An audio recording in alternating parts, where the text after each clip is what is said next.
Phenomenal film, phenomenal performance. Ladies and gentlemen, it gives me great pleasure to bring up the writer, director, and producer of the film, Sarah Schwab, and the incomparable Karen Allen.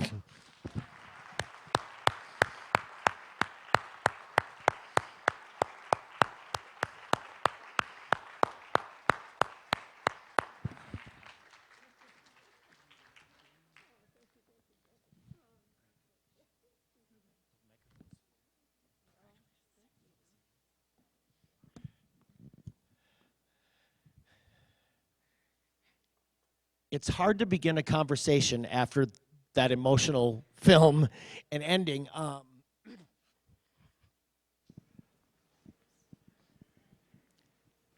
I saw this film on our little TV screen, didn't we, Patrice? Our wonderful screening committee. And yet, after 3 times seeing it on a little TV screen, seeing it here just made it all the more impactful. And I want you to take us back. This has been a film that's been over 10 years in the making, taking us back to the time you sat down, the wonderful interview you both gave to us leading up to the festival, and where the germination of this story and your collaboration on this came from, and how deeply personal it is to you, Sarah. Can we start with that? Sure. Thank you. Yeah, so the story started off as a stage play. And the kernel of the idea was based on my dad going through cancer, having cancer, going through chemotherapy, and about the evolution of that process and the conversations that he and I had when we knew that it was going to, when he wasn't going to survive. And so some of the lines in the film that I asked my dad, I'm like, are you afraid? And we just had really candid conversations about that. So the story is very loosely based on that process. And as a stage play, I had brought it to Karen probably 9 years ago or so. You probably, I yeah. think that's right. Yeah. So, well, yeah. It started from a conversation. It was even before you had written it as a play. We had Yeah. had a conversation about end-of-life issues, which we were both had gone through or were in the middle of going through with parents and friends. And so it sort of developed from that, and Sarah finally handed me a play that she had written, and it went kind of back and forth between us for a number of years, and I would give her some feedback and she'd tinker with it, and then we started doing readings of the play in New York and various other places. We did a couple of workshops as well, where you go to a theater company and you work on the play for maybe 4 or 5 days, do some readings, and she was rewriting the whole time. And it changed enormously over the years in terms of her defining and redefining what it was she really wanted to say with the play. Yeah, and it was really interesting to take it from a stage play, and really it became a film when COVID hit, and the theater was just dead at that point. And that's really when I decided to take it and shift it into a screenplay rather than a stage play. Yeah, and that was even a larger change, because the play only had 3 characters in it. So it was Barry, Cora, and Joey, and that was the whole play. Sort of Joey kind of came in and out of our world, but we were never in his world. So Sarah opened it up quite a bit to create Joey's world as well. It was absolutely beautiful. Where did the amazing William Sadler come along? How did he come along into the project? He was brilliant. Well, I had met him once, and we worked on a project together, but we were not in the same scenes, and we just ended up sitting and having lunch together, and we just really clicked. We really liked each other. And Jeff DeMunn was the actor who had worked on the play with us, wonderful, wonderful actor. But he's in this series called Billions, and when we were getting ready to do the play, he couldn't do it. When we were ready to do the film, he couldn't do it. So we went to a wonderful actor who's going to be here. He might be here. Are you He, here, he actually Stephen? was watching your film. He was? Anyway, Stephen we Lang. went to Stephen Lang. Yikes. Hi, I mean, you're here too. Hi. And we asked him if he would consider doing the film with us, and he was busy at the time as well, and he recommended Bill Sadler, and I thought, oh, I met Bill Sadler. He was lovely. And I knew his work, and I loved his work, so we called him up. Yeah, we called him up, and Bill and I had an hour-long conversation. And so I'm from Buffalo, and land of snow, which y'all are going to be experiencing. You're responsible apparently for this. tomorrow. But so Jeff DeMunn is from Buffalo, and weirdly, so is Bill Sadler, William Sadler. And he worked at the same like steel plant that my dad had worked at, and he's got family that lives in the same town as my mom right now. So there were all these like weird kismet-y things that happened, both with Jeff and Bill. So yeah, Bill and I just got on, and Karen already loved him, and we had a reading of the screenplay, and it was instant, like, yeah, like this is Yeah, this is we the did person. a little kind of working reading and kind of really dove in, and he just dove right in with us and kind of focused on we focused on finding these characters together, so. Well, and it was what we just had. Bob, where are you? Bob in the audience. There, we just happened to have William Sadler's acting teacher here, one of the acting teachers who happens to live in Sedona. So, Good job. Hi. His first acting role in The Hostage, Wow, directed in wow, fantastic. Geneseo, New York. Pretty close, pretty Yeah, close. pretty close. well, and it's such a Sedona moment because I know you looked down and you saw John Gray. I did. John Gray is the director of the film we're showing tomorrow night that Karen also is in, along with Stephen Lang and Peter Riegert. And for 3 years, isn't it? We've been trying to bring white Irish drinkers here. It was at the time it was going to be its 10th anniversary. Now it's 12th, 13th, I think, because COVID hit and we kept rescheduling. So I called John up and said, oh my God, we just saw Karen Allen's new film and we're about to invite Sarah and we're hoping she'll bring Karen. Do you think this is the year we could make it happen?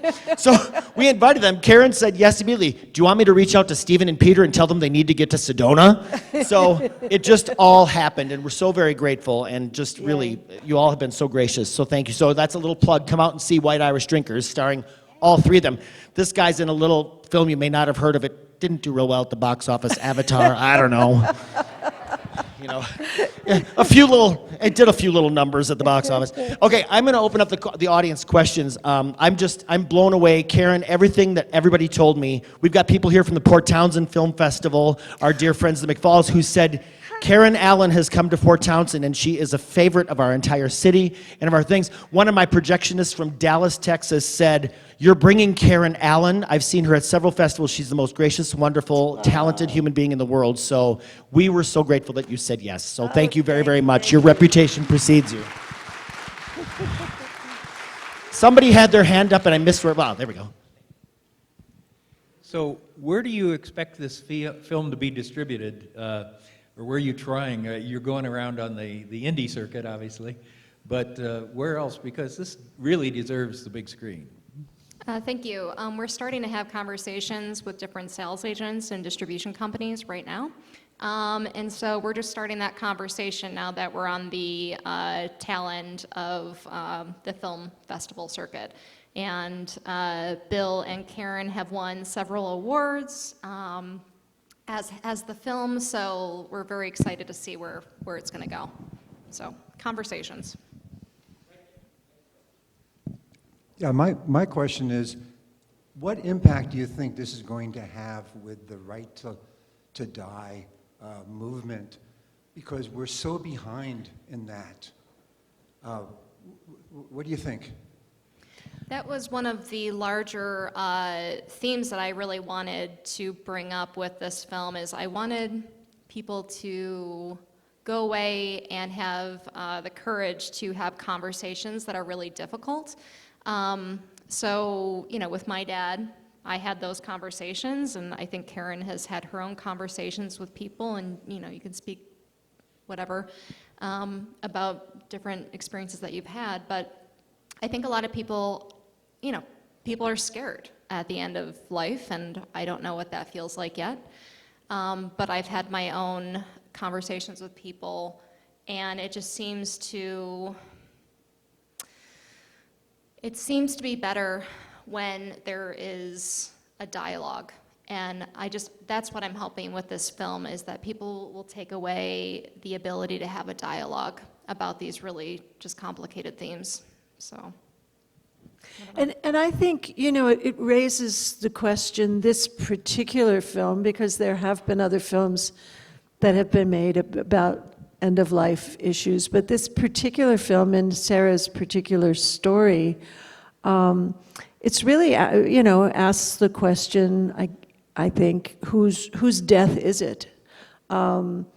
What obligations do we have to the people that we're closest to in our lives? And I mean, in this case, it focuses on the relationship between Barry and Cora. And, she is so completely astonished and shocked, really, when he says to her, I want to go and die alone. And I think, in some ways he thinks he is protecting her, and in some ways he's protecting himself. He doesn't want her to see him dissipate, and whatever other thoughts are swirling in his own mind. And I remember when Sarah and I were first talking about this, I found it sort of, I thought, who would want to die alone? And I have to say, since these first conversations that she and I have had,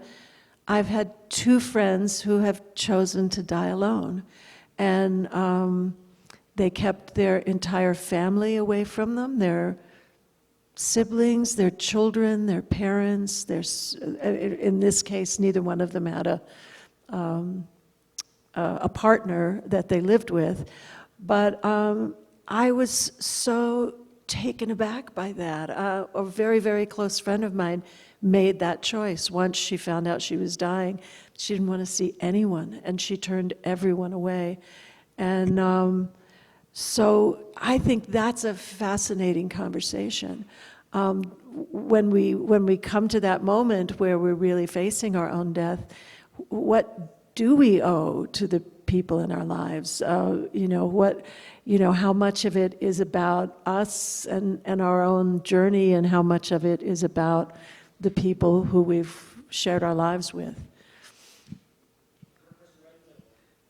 First, Ms. Allen, thank you for agreeing to be in the film, and I don't think that anyone else could have portrayed the sensitivity and authenticity that you did. And Sarah, I don't want to be imposing, but you look awfully young.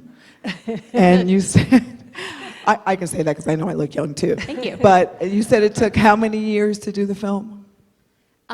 So it was about like 10 years, I guess. So you were 9, even 10 years. younger. Yeah. So for your brilliance to be, and this, because my mother left the earth early in her 60s, and she lived with me.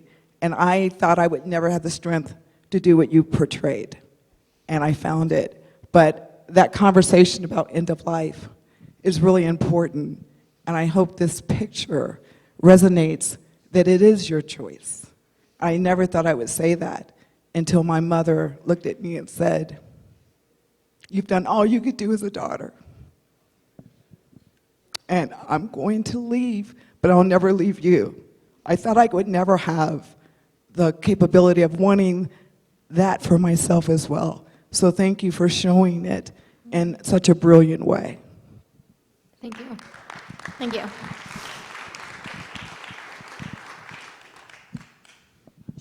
Just saw someone with their hand up and I lost where they were. Oh, Stephen, I'll be right over there. Thank you. Run, run. I'm getting old and I'm a bit emotional right now. Hello, Karen. Hi, And Sarah, congratulations. Thank you. It's very, I was very wary of coming to see this film because I've known Bill Sadler for many years, and I knew he'd be good, and I just didn't want him to be that good. But he's wonderful in it, as are you, and I congratulate you both.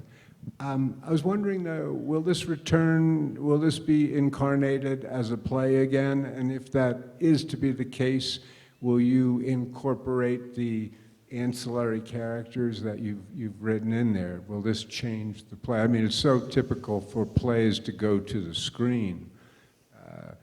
And so I was wondering if you'll Yeah, return. it is a play right now. It exists in play world. I would love for it to be a stage play, and I would love for it to be a three-hander the way that it was originally written. I just got to find someone to do it. So. It's you know, it is very powerful as a play because it is so concentrated, and you know, it all takes place, as plays do, you know, in the kitchen, and everything happens in the kitchen in the play, and there's a lot more between Cora and Barry in the play, certainly because, you know, the play was maybe an hour and a half long play, and so there was a lot more conversation, and we knew a lot more about their lives, and you know, and such than you do in the film. So, yeah, I hope the play stays exactly the way it is, because I loved the play. I loved working on the play when we were doing it. And I miss theater so much too, and you know, film world is wonderful, but being on the stage again, oh, I would love to do that with this film. That's a really good segue into this question. Karen, can you talk to us, tell everybody, you are very active in theater and keeping live theater alive and well. Talk to us about that, what you're doing back east, and how you're involved with the theater community. I have segued over into directing mostly in the theater. I haven't done a play for, I'm going to say it might be 9 or 10 years, which is I miss being on the stage, but you know, we had 2 or 3 years where nobody was doing plays, and this was a play I had committed to that we were really trying to get onto the stage, and we came very close, you know, maybe the year before COVID, to doing a production of it, and so I'm going to direct a play in the fall. But I love working in the theater, and I love working with actors, and you know, I would love to do a play as an actor, but I just, you know, somehow I get more drawn into plays I want to direct these days. It seems like something I can more easily make happen than I can necessarily, you know, it's such a beautifully collaborative way to work, and I just haven't, I think, you know, nobody's offered me a role in a play that I've felt like, oh, I really have to do this. And yet there's always a list of plays I really, really want to direct. So that's kind of where I am right now with it. Well, and as far as your acting roles in films in particular, I mean, you've got such a diverse collection of, you know, Indiana Jones, of course, White Irish Drinkers, which we're going to see tomorrow night, Scrooged, Animal House with Peter Riegert. How as an actress do you choose your roles? I know that sounds like such a cliche question, but you've got such a varied background of roles just in the few films I mentioned. There's many more. What makes you say, I want to do this? It's such an interesting combination of things. I think, you know, it's the story is very important to me. Like, do I want to be a part of telling this story is an important aspect for me. And then I sort of hone in on the character, and then I try to figure out if I feel like I really have something to bring to the character that, you know, it's like, somehow it's like you either feel like you find that character's voice and soul, you know, when I read through something a few times, I find I develop a kind of yearning, like I really want to step into this person's shoes. I really want to understand more who they are and what their life is. And so it becomes a kind of exploration or a journey that I really want to go on. And then there's other things like who's directing it and, you know, all kinds of other issues like that. But that often is a very important issue, is who is the director, and is it a director I would like to work with? And but those are the most important elements for me. Sure. Sarah, as someone raised on an Iowa farm, I'd like to thank you for presenting a full, rounded, multi-character depiction of rural life in America. It's not Hooterville. Because we rarely see that, and we rarely see this class of people on the screen. I was very impressed with that, and I truly appreciate it. I mean, to really see it, to really see it. And man, were you blessed with your cast. I mean, it wasn't only, you know, your leads here, but every one of them. I mean, you looked in their eyes and you knew they were there.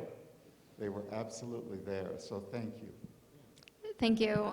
It's funny that you say when you look in their eyes, and whenever I'm casting people, I mean, Bill and, you know, Karen, just, you know, obviously wonderful.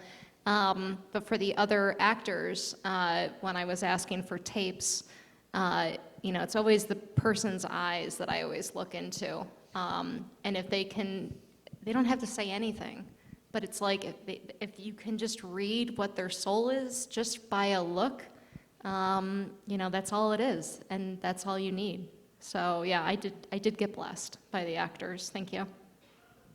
And I know it's come up in a couple of the questions. Have you shown this yet? I know it's early on and it's running the festival run. Have you shown it yet to any end-of-life groups, things or anything yet? No, not yet. No, we've just film festivals so far. Gotcha. Because it certainly can do a lot of good. Excellent. We have time for one more question. Does anyone have a question right here? Oh, thank you. Hey, Sarah, what's next for you? I just got done filming my third feature about 4 months ago. It's a psychological thriller. Not an upper either. So I'm thinking about a rom-com for the fourth. We'll see. But so that's going. Right now I'm in post-production for that. Just finished locking up edit, working on music right now. And then I'm in pre-production for 2 other films. So wonderful. Well, you have a home at the Sedona Film Festival. Remember us with those things. I'll try to be more emotionally pulled together next time. And on that same vein, Karen, what's next for you? What's next for me? So I have the play I'm going to direct in the fall, which we also want to do as a film, which I would be directing as a film. So it's called The Batting Cage, and it's a play I've directed before, but I'm going to direct it for a second time. I directed it maybe 12 years ago when it was first written, and I've always wanted to do a film, make a film of it, and we're finally actually in the process of hopefully making that come to life. And what else am I doing? There's a couple of other films I've worked on that are in post-production process, and I don't know how involved I'll get in with them in film festivals and such, but I may or may not. And Remember Sedona Film Festival. Sedona Film Festival. 3 yes. simple words, Sedona Yes. Film Festival. Yes, yes. Yeah. Next year. We want you back anytime, exactly. You know what? As we were driving here, I was bowled over by the beauty of this place. I've never been here before, but wow, what a great place you guys live in. Okay, now, Sedonans, mind you, we whisked her right up here from the airport. She hasn't even seen where she's staying tonight at the Enchantment Resort. We may have to rip you out of your hotel to come to the screening tomorrow night. And I don't know that you were aware of this, but we are very honored to present you with our Lifetime Achievement Award for your outstanding career in acting. Oh, that's the And sweetest. so I'd like to present this to you. I'm gonna read it. Our Sedona Film Festival 2023 Lifetime Achievement Award presented to Karen Allen in honor of your passion and dedication to acting and your commitment to the art of independent filmmaking. In recognition of your outstanding career of bringing memorable characters to life on stage and screen, and an appreciation of your devotion to live theater and making films that make a difference. Thank you for sharing your passion with us and with the world. Karen Allen, ladies and gentlemen, Lifetime Achievement Award honoree. Thank you. Thank you so much. Wow, that was a nice surprise. You're most welcome. We are honored. We are honored. She will be out on the red carpet. We've got an interview scheduled with her on the red carpet, I believe. Thank you so much. Thanks for appreciating this film. Sarah, congratulations. Karen, congratulations. Extraordinary performance, extraordinary film. Remember to vote. And thank you all for being here.